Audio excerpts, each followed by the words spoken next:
dengan jawaban yang di awal ya tentang bagaimana membuat scar yang baik. Nomor satu adalah teknik.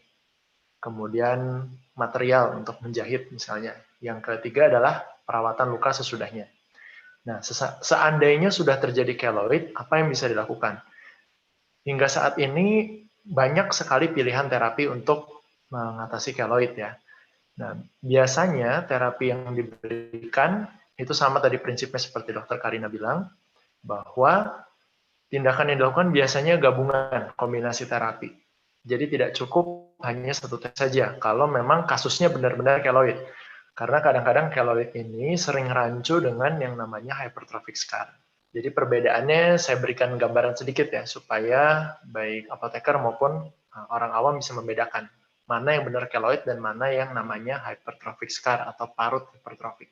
Kalau keloid itu biasanya dia bekas lukanya itu yang menimbul melebihi bekas luka yang awal. Jadi kalau misalnya operasi bentuknya sayatan gitu ya, garis lurus, tiba-tiba bentuknya jadi kayak sosis. Nah, itu keloid. Tapi kalau misalnya bentuknya masih tetap garis lurus dan dia menimbul ke atas tapi dia tidak melewati bekas luka yang awal, itu namanya hypertrophic scar. Jadi seringkali nih saya dapat konsul gitu ya, atau pasien berobat bekas sesarnya atau bekas seksionnya mereka bilang keloidnya. Tapi sebenarnya sebagian besar yang kita temuin sih sebenarnya bentuknya hypertrophic scar. Kenapa kita mesti membedakan antara keloid dan hypertrophic scar? Ini terkait dengan pertanyaan yang tadi diajukan Dr. Karina. Bagaimana kemungkinannya muncul kembali atau rekuren ya? Kalau sudah kita terapi. Kalau keloid, kita terapi hanya dengan satu macam terapi saja, katakanlah pembedahan. Dibuang, kemudian dijahit lagi. Tanpa ada terapi lainnya, maka kemungkinan kambuh kembali itu 50%. Ini angka yang cukup tinggi. Itu sebabnya kita biasanya lakukan kombinasi terapi. Misalnya dilakukan pembedahan, setelah dibuang, diberikan suntikan, setelah operasinya untuk menjaga supaya tidak timbul lagi, kemudian bisa juga digunakan plester, silikon gel tadi yang diceritakan Ibu Khadijah, gitu. Segala macam kita lakukan kombinasi terapi supaya angka kekambuhannya kecil. Sedangkan kalau memang masalahnya hanya hypertrophic scar saja atau parut hypertrophic, biasanya angka kekambuhannya lebih kecil ya. Jadi misalnya terapi pembedahan yang baik saja mungkin sudah cukup untuk mengatasi. Kurang lebih seperti itu, Dok. Baik, terima kasih sekali. Dan saya mohon maaf sekali, ini masih banyak sebenarnya pertanyaan yang masuk, namun waktu juga yang membatasi. Sebelum saya tutup ya webinar pada hari ini, sekali lagi saya mau mengingatkan kepada para sejawat apoteker sekalian, silahkan mengikuti post-test melalui link apoteker.or.id dan saya akan persilahkan para pembicara untuk memberikan take home messages ya, bergantian dimulai dari Dr. Jo. Silakan Dr. Jo. Ya, baik. Terima kasih. Ini take home message-nya.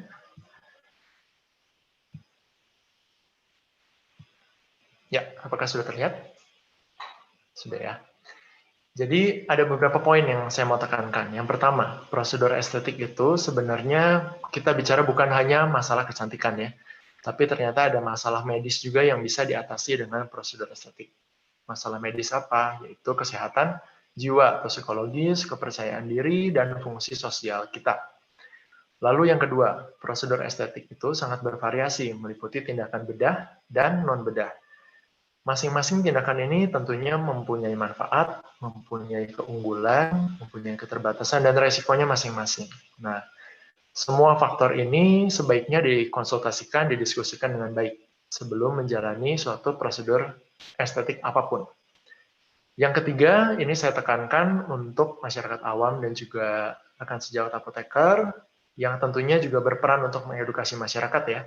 Hati-hati terhadap prosedur atau layanan estetik yang tidak aman. Bagaimana kita curiga prosedur atau layanan estetik itu tidak aman? Yang pertama, promosi yang berlebihan.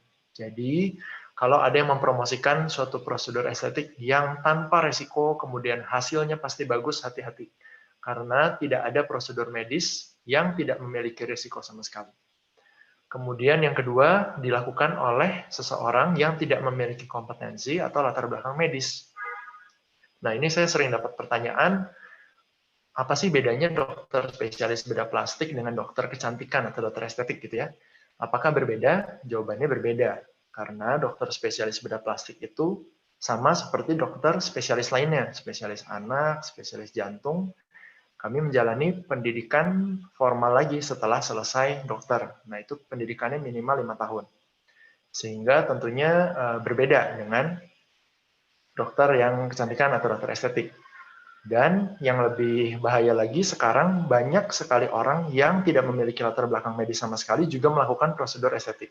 Nah, oleh karena itu, sebagai pasien awam maupun tadi apoteker ya, kalau mau menjalani prosedur estetik, jangan lupa cek background dari orang yang akan melakukan prosedur estetik tersebut. Lalu poin ketiga adalah hati-hati kalau harganya tidak wajar. Jadi harganya terlalu murah gitu ya. Walaupun harga yang mahal juga tidak menjamin bahwa prosedur tersebut aman. Jadi sekali lagi jangan lupa mengecek siapa yang melakukan prosedurnya, seperti apa prosedurnya, dan bagaimana penjelasan mengenai resiko dan komplikasinya.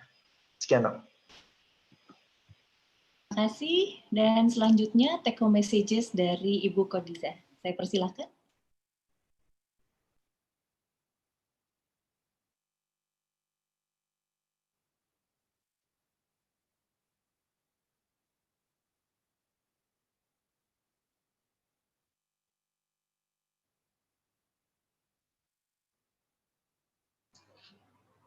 Ya, Dok. Ya, sudah terlihat. Silakan, Ibu Khadiza. Ya, sudah terlihat ya, Dok ya. Take home message yang mau saya sampaikan dari materi yang tadi saya sudah sampaikan juga. Yang pertama adalah fase penyembuhan luka, terdiri dari 3, yaitu fase inflamasi, proliferasi, dan fase maturasi. Kemudian yang kedua adalah pengobatan luka, biasanya mencakup pemberian antiseptik, antibiotik lokal atau sistemik, dressing luka, dan baru-baru ini yang sedang populer juga dengan teknologi terbaru yang tadi, terapi autologus, platelet-rich plasma. Kemudian yang ketiga adalah perawatan luka pasca operasi bedah plastik, bertujuan untuk mencapai scar atau bekas luka yang samar dan sangat baik. Yang keempat adalah peran kami sebagai apoteker, hanya terbatas di pelayanan OTC, perawatan luka antara lain mencakup luka-luka yang ringan, merekomendasikan antiseptik, antibiotik topikal, kemudian seperti KASHA juga atau untuk skar-skar luka. Itu saja sih, Dok, take home message-nya. Baik, terima kasih. Ya, sebenarnya saya mau meralat sedikit, bukan hanya nih Ibu Khadiza, tapi peran apoteker sangat penting sebenarnya dalam mendukung suatu tim bedah, utamanya tim bedah plastik dalam mencapai apa yang dicita-citakan sebenarnya oleh dokter bedah. Iya, karena tujuannya mencapai scar yang samar dan sangat baik. Iya, butuh suatu kerjasama yang luar biasa baik antara tim dokternya dengan apoteker. Tim dokternya. Iya, Dok. Ya, baik, terima kasih. Dan selanjutnya untuk Dokter Prita, saya persilahkan. Baik, terima kasih. Mungkin bisa stop share screen dulu, Bu DJ.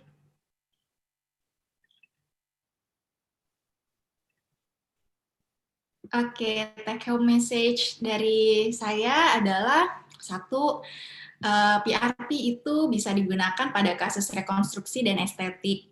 Pada dasarnya, dia mempercepat penyembuhan luka melalui berbagai macam growth factor yang ada. Dia adalah bahan alami dari tubuh untuk hal-hal yang bersifatnya rejuvenation sehingga aman. Kemudian, hasil yang didapatkan membutuhkan waktu dan proses yang bertahap. Jadi, mohon bersabar, misalnya sekali tindakan belum kelihatan langsung atau kadang-kadang dia butuh waktu gitu. Bahkan jarak antara satu prosedur dengan prosedur berikutnya pun bisa kita spare sampai dengan 4 minggu, sehingga kita beri waktu tubuh untuk bisa berproses dulu dari prosedur PRP yang kita kerjakan. Seperti contoh-contoh kasusnya, bahkan ada yang sampai 4 minggu, kemudian 1 tahun atau 2 tahun. Dan kadang-kadang dia memerlukan terapi yang serial atau bertahap gitu. Asal yang penting adalah jangan lupa bahwa kita harus memastikan bahwa prosedur PRP yang kita akan kerjakan atau kita akan dapatkan untuk tubuh kita itu adalah prosedur yang benar PRP-nya gitu. Kemudian penting untuk mengetahui bahwa PRP diproses dengan cara yang benar. Kemudian terakhir, keberhasilan suatu prosedur ditentukan oleh kerjasama yang baik antara semua pihak. Kerjasama antara pasien dengan dokternya, dengan support sistemnya, dengan dokter gizi, dokter anak, dokter penyakit dalam, semua bagian-bagian yang terlibat dalam tim itu, disiplinitas dari pasien sendiri, kemauan dia untuk sembuh, kemauan dia untuk disiplin keluarganya, supaya menciptakan suasana yang mendukung buat pasien dalam waktu penyembuhannya. Gitu. Saya rasa itu take home message saya, Dr. Karina. Baik, terima kasih sekali Dr. Prita. Dan selanjutnya ditutup dengan take home messages dari Dr. Krista. Persilakan, silakan. Oke. Baik. Take home messages dari saya. Yang pertama, saya ingatkan kembali bahwa fat transfer atau yang disebut juga dengan fat graft merupakan prosedur untuk memindahkan lemak dari tubuh kita sendiri ke area tubuh kita yang lain, di mana area itu yang kita inginkan untuk diperbaiki. Kemudian yang kedua yang perlu kita ingat bahwa jaringan lemak itu juga mengandung stem cell. Sehingga kegunaan dari fat graft selain bisa mengisi volume, berguna juga untuk rejuvenation, untuk bisa membantu penyembuhan luka yang sulit sembuh, juga memperbaiki kualitas parut atau scar dan kontraktur. Terima kasih. Terima kasih semuanya. Sebelum saya tutup webinar pada siang ini, sekali lagi saya ingin mengucapkan terima kasih kepada para pemateri yang luar biasa pada siang hari ini, dan juga kepada para sejawat apoteker dan peserta webinar sekalian atas atensi dan partisipasinya. Saya selaku moderator pada hari ini undur diri. Sampai bertemu kembali di acara webinar selanjutnya dari Pengurus Pusat Ikatan Apoteker Indonesia. Dan kalau ada pertanyaan yang belum kami jawab, dapat diajukan ke Instagram dari Klinik Hayandra di @klinik_Hayandra. Dan mungkin Dr. Prita, Instagramnya apa dong? Prita_HD. Prita_HD. Oke. Jangan lupa jaga pola hidup sehat. Jangan lupa untuk pakai masker dan stay safe. Wassalamualaikum warahmatullahi wabarakatuh. Waalaikumsalam.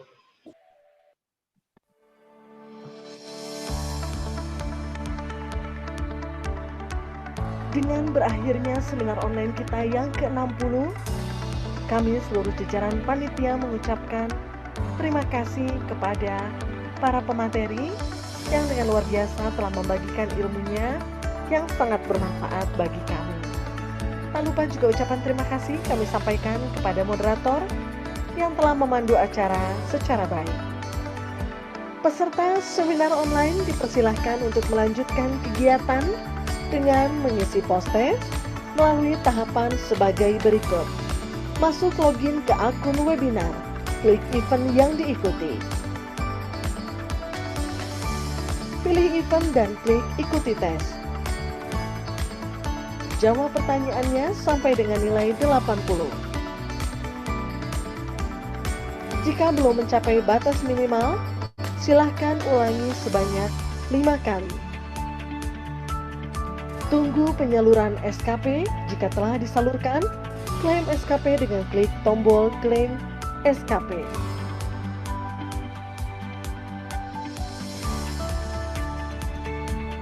Dengan berakhirnya seminar online yang ke-60, kami seluruh jajaran panitia mengucapkan permohonan maaf yang sebesar-besarnya apabila masih terdapat kekurangan dalam penyelenggaraannya. Tertib, menjalankan protokol kesehatan, tetap tersenyum, bahagia selalu, jalankan aktivitas secara baik, jangan lupa bahagia, dan salam untuk keluarga. Sampai berjumpa di seminar online berikutnya.